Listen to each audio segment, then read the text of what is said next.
Halo para kungfukers, kembali lagi di channel YND Storyland. Di video kali ini, YND akan mendongeng sebuah film dari Donnie Yen berjudul Dragon Wuxia yang dirilis pada tahun 2011.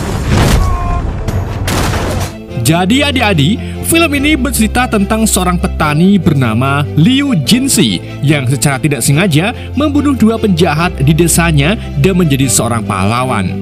Gimana kisah selanjutnya? Mari kita simak alur ceritanya. Gak bisa bahasa Inggris. Film dibuka pada tahun 1917, di mana diperlihatkan sebuah desa kecil di Cina yang disebut sebagai Yanin. Dalam desa tersebut, terdapat seorang pria bernama Liu Jinxi yang kesehariannya membuat kertas untuk menghidupi keluarganya. Liu ini hidup bersama istrinya yang bernama Yu, serta dua putranya yaitu Fang Zheng dan Xiao Tian. Sampai di suatu hari, saat Liu sedang berada di toko kelontong, dua preman tiba-tiba muncul untuk merampok uang si pemilik toko.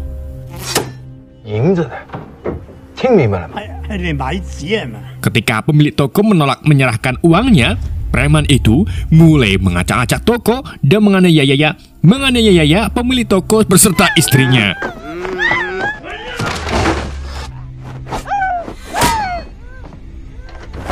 Sedangkan Liu bersembunyi ketakutan.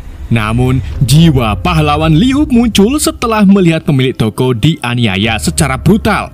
Ia pun memberanikan diri menyerang salah satu preman itu sampai jatuh ke danau dan membunuhnya.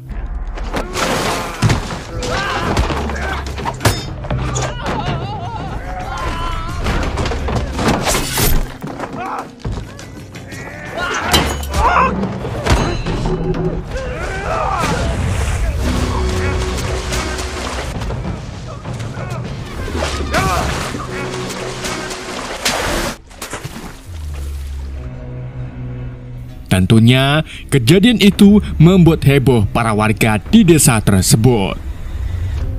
Seorang detektif bernama Su Baiju lalu ditugaskan untuk menyelidiki salah satu preman ini, di mana menemukan kalau preman itu merupakan bandit Yan Dongsheng yang terkenal kejam serta pelaku kriminal yang paling dicari pemerintah.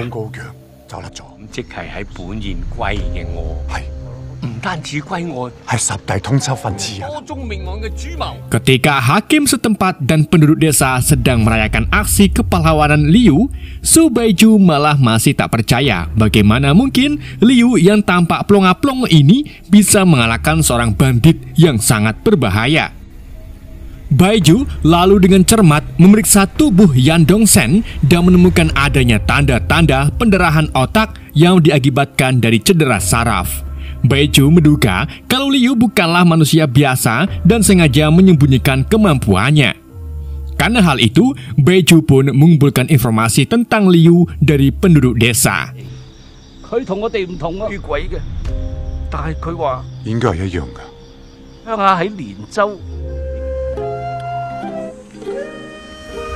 Ia juga melakukan pendekatan pada Liu untuk melihat rutinitas keseharian Liu. Saat Baiju memperhatikannya dengan cermat, terbukti kalau Liu ini memiliki teknik pernapasan yang sangat luar biasa. Baiju lalu secara diam-diam membuat Liu terjatuh ke dalam sungai. Awalnya, Liu berhasil bertahan di ranting pohon, namun sepertinya ia menyadari kalau Baiju sedang mengamatinya. Jadi, Liu pun berpura-pura jatuh ke dalam sungai dan para warga langsung bergegas membantunya. Liu lalu mulai bercerita ke Baiju tentang masa lalunya yang menghantuinya, di mana 10 tahun yang lalu Liu dipaksa oleh ayahnya untuk melakukan pembunuhan di rumah keluarga jagal. Tindakan keji ini membuat Liu mendapatkan hukuman penjara selama bertahun-tahun. Sebelum harinya, Liu bersumpah akan mengubah hidupnya menjadi lebih baik. Meskipun kini Liu sudah tobat, tapi Baiju masih tak percaya karena karakter seorang tak bisa berubah begitu saja secara drastis. Apalagi Baiju merasakan energi tangguh di dalam diri Liu, seperti kekuatan yang hanya dimiliki oleh seorang seni bela diri. 而非佢嘅自性。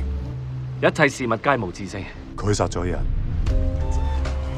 做好人，咁係為 Karena masih penasaran dengan Liu, Beiju pun akhirnya meminta bantuan temannya yang merupakan seorang polisi untuk menyelidiki kasus pembunuhan di rumah jagal tersebut. Polisi itu lalu menceritakan tentang pembantaian mengerikan yang terjadi pada seluruh keluarga jagal tersebut. Dari situlah Beiju mendapatkan informasi kalau nama asli Liu adalah Tang Long, yang terkenal sebagai orang terkejam dan merupakan kelompok asasin haus darah yang dikenal sebagai Seven Two Demon. 佢就係同龍。貓，分俾你村民食。然之後，72地勢嘅熱。 Setelah tahu kalau Liu menjadi buronan paling dicari oleh polisi, Beiju pun langsung kembali ke pos polisi untuk mencari hakim dengan tujuan agar Liu diamankan dan ditangkap. Namun, Pak Hakim malah menunda penerbitan surat penangkapan Liu karena kurangnya bukti yang menunjukkan kalau Liu adalah Tang Long. Dan bahkan, hakim tersebut menggunakan kesempatan itu untuk meminta uang suap jika ingin Liu cepat ditangkap. Bangke. 你憑咩嚟我呢度攞罪證？糧邊度有20兩？罪證，罪證。 Kecewa dengan permintaannya si hakim, BC pun memutuskan untuk memantau Liu di desanya. Tapi tanpa diketahui, ternyata si hakim menjual informasi tentang Tang Long itu ke ketua kelompok Seven Two Demon yang biasa dipanggil sebagai The Master. Dengan harapan si hakim akan mendapatkan imbalan karena sudah memberi informasi tentang keberadaan Tang Long, namun si Master malah marah karena sikap tak sopan si hakim. Padahal, tanpa ia ketahui, ternyata Liu merupakan putra dari sang Master. The Master pun marah dan langsung memukul titik saraf sang hakim sampai ia meninggal. Wah. 干我！我杀了自己的儿子。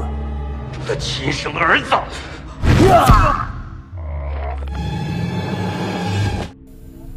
Si Master lalu mengirim 2 antek terpercayanya ke desa Yanin untuk menangkap Liu atau Tang Long.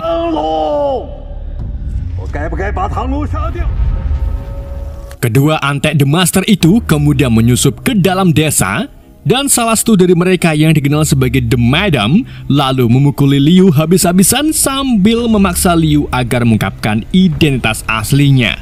Tapi meskipun sudah terluka parah, Liu tetap tak mau mengaku. Sampai akhirnya The Madam menarik salah satu warga dan berniat untuk membunuhnya. Di saat itulah Liu menunjukkan kemampuan tersembunyinya dengan terlibat pertarungan sengit dengan kedua antek tersebut.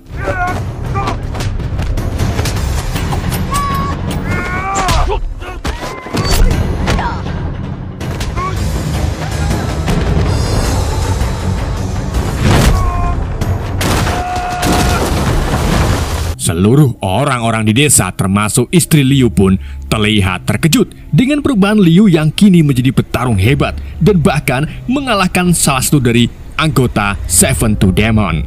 Liu lalu lanjut duel dengan The Madam dan membawanya ke kandang kerbau, di mana duel mereka semakin intens.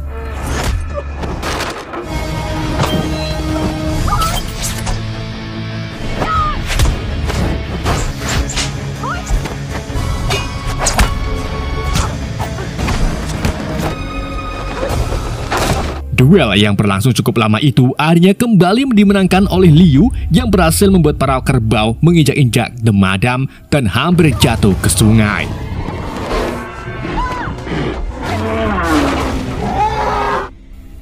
Awalnya, Liu masih kasihan dengan Madam dan berniat menolongnya. Namun The Madam malah terus menyuruh Liu agar mengaku sebagai Tang Long yang akhirnya membuat Liu kesal dan sengaja menjatuhkan The Madam ke arus sungai yang deras. Liu lalu kembali ke rumah dengan rasa bersalah karena menyembunyikan identitasnya dari keluarga serta warga desa. Ia lalu mulai membuka diri ke keluarga dengan menceritakan tindakan kejamnya terhadap keluarga jagal. Namun, Liu memilih berubah menjadi lebih baik setelah melihat anak dari keluarga jagal yang menatapnya sambil menangis. Hal ini pun membuat hati nurani tersentuh dan memutuskan untuk meninggalkan hidupnya sebagai seorang asasin atau pembunuh. 咁我哋就，我哋唔好上天。多謝你俾我做咗10年勞金戲。咁係。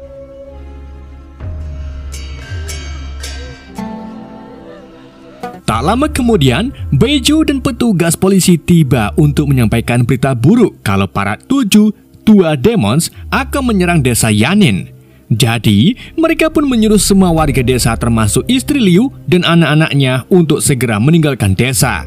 我就要捉佢翻去受審啊！因為捉翻佢，佢都係要死㗎。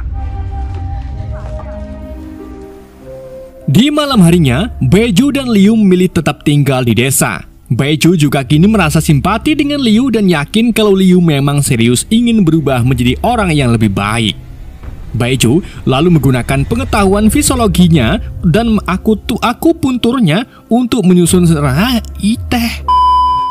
Beju lalu menggunakan pengetahuan fisiologi dan akupunturnya untuk menyusun rencana agar Liu terlihat seperti meninggal, sehingga Seven Two Demon berpikir kalau Liu sudah meninggal. Tetapi sayangnya, itu hanya berlangsung selama 15 menit saja.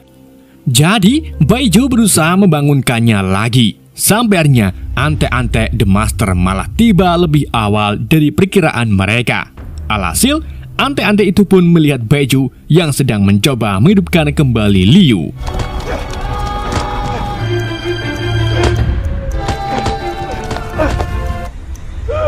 Ketika Liu terbangun, ia dengan berani memotong lengan kirinya sendiri dan mengatakan kalau ia memutuskan hubungannya dengan Seven Two Demon.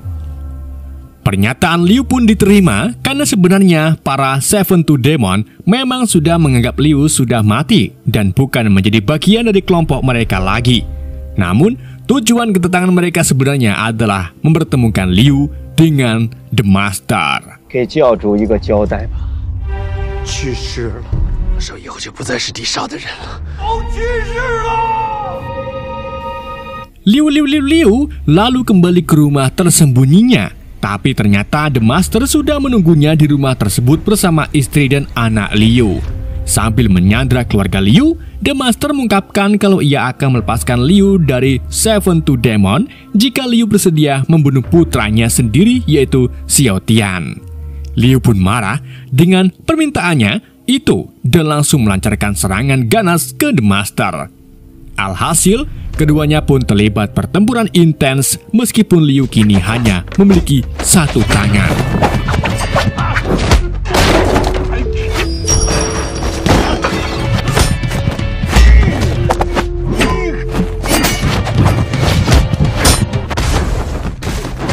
Sedangkan The Master menggunakan kekuatan dalamnya untuk menahan setiap serangan dari pedang Liu.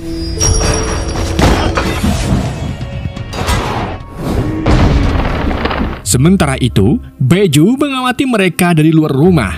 Ia lalu diam-diam masuk ke ruang bawah tanah untuk membantu Liu dari lantai bawah. Beju kemudian secara strategis menusuk tumit The Master menggunakan jarum akupunturnya, sehingga memutus saraf penting dan melemahkan pertahanan The Master. Akan tetapi, The Master segera menyadari tindakan Beju dan dengan cepat menyerang Beju dengan pukulannya di bagian dada.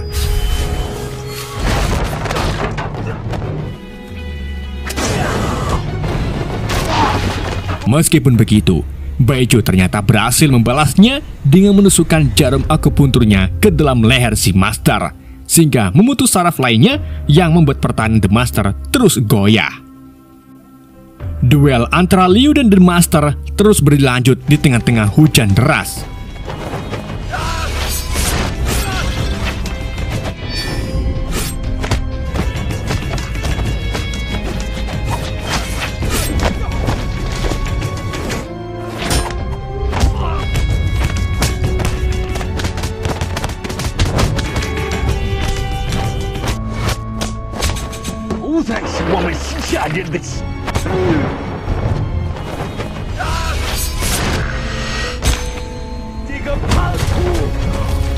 Ketika Liu menyadari kalau dirinya tak bisa bertahan lagi, The Master segera bersiap memberikan pukulan fatal ke Liu. Namun, Beju merebut kesempatan The Master dengan melompat ke tubuh Master dan kembali menusukkan jarum ke leher si Master. Di saat itulah, petir kuat menyambar tubuh The Master dan membunuhnya di detik itu juga.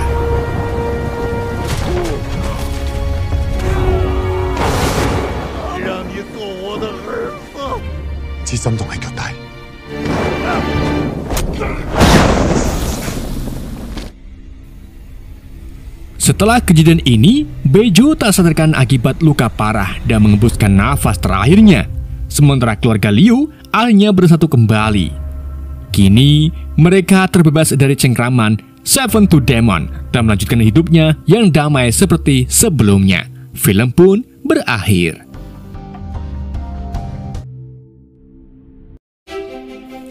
Oke adik-adik, itulah alur cerita film Dragon Wuxia. Semoga kalian terhibur dengan alur cerita yang saya bawakan dan mohon maaf jika ada kesalahan dalam penyampaiannya.